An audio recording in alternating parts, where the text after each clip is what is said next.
Safira FM News Service. Welcome. Today is Sunday, July 16th. It's the 197th day of the year, and the birthday of Roman Catholic saint, Clare of Assisi. Friedrich Paulsen would also be celebrating his birthday today. Saint Clare is the patroness of Assisi and Florence, the Order of Poor Clares, and the Capuchin Sisters, as well as laundresses, embroiderers, and lingerie makers. In 1956, she was declared the patroness of radio, television, and painters. Friedrich Paulsen was a German philosopher and pedagogue. He was regarded as a representative of German idealism. He advocated for education reform and the introduction of a modern curriculum in high schools. Today in the early Christian church, the parish priest Paul of Tarsus bases his teaching on the content of Matthew's Gospel 22:37-39 and Psalm 139. It can be heard that transformative love is the key to fullness of life and interpersonal harmony. Love for God and others makes us become like His image.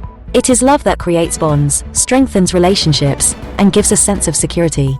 Love allows us to overcome differences and build bridges of understanding. Discover the power of love in your life. You can learn more from the church's news service at www.christiansimperland.com. We invite you to listen to the news. The dispute between the Kaufland supermarket chain and the Polish baker continues. This week, the craftsman informed the media that Kaufland had wrongfully appropriated over 35,000 zlotys to his detriment between the 11th and 12th of July. The craftsman's lawyers officially objected to Kaufland. Shortly after, Kaufland committed in writing to refund the money, but to date has not done so. The Kaufland company owns over 200 supermarkets in Poland and is indirectly owned by the German giant Schwarzkopf. The German corporation also controls Lidl supermarkets. The corporation's president is Dietrich Schwartz, considered the richest man in Germany. As Forbes reports, his fortune is estimated at over $40 billion. In Nigeria, priest Joseph Azabwike and his companions have been released. The travelers were kidnapped on their way to their parish. They were freed after 2 days thanks to the police action. Kidnappings of clergymen for ransom are increasingly common in this country. Nearly 73 million zlotys have been allocated for renovations and conservation of sacred sites in the Radom diocese.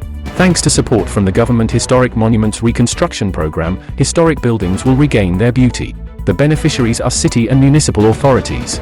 Over 2.5 billion zlotys have been allocated to the Government Historic Monuments Reconstruction Program. Grants, even up to 3.5 million zlotys, will be distributed to local governments across Poland. A visit to Senegal has given MEDA team members a new perspective on African entrepreneurs. The trip was organized by the Mennonite Economic Development Associates. The German-American group visited processing companies and a horticultural cooperative. The project aims to improve living conditions and create jobs for women and youth. Entrepreneurs like Tina Ephraim and Moulay Bi, who were met during the visit, serve as inspiration for others. The Mennonite organization's partnership with businesses will allow them to expand their operations and show that Christianity is not just about going to church on Sundays. German theologian Thomas Serding believes that the Catholic Church is undergoing a deep crisis and needs broad reforms. In a conversation with the Kirche und Leben portal, as the vice chairman of the Central Committee of German Catholics, he emphasized the need for structural reform and a change in mindset. Serding hopes that the October meeting of the Synod of Bishops in Rome will bring positive changes. Polish-American friendship began with the fight against leukemia.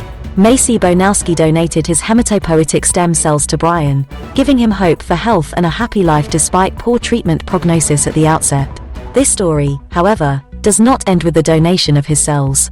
Sometime later, Maciej unexpectedly appeared at Brian's wedding. Thus began an international friendship, proving that donation knows no boundaries.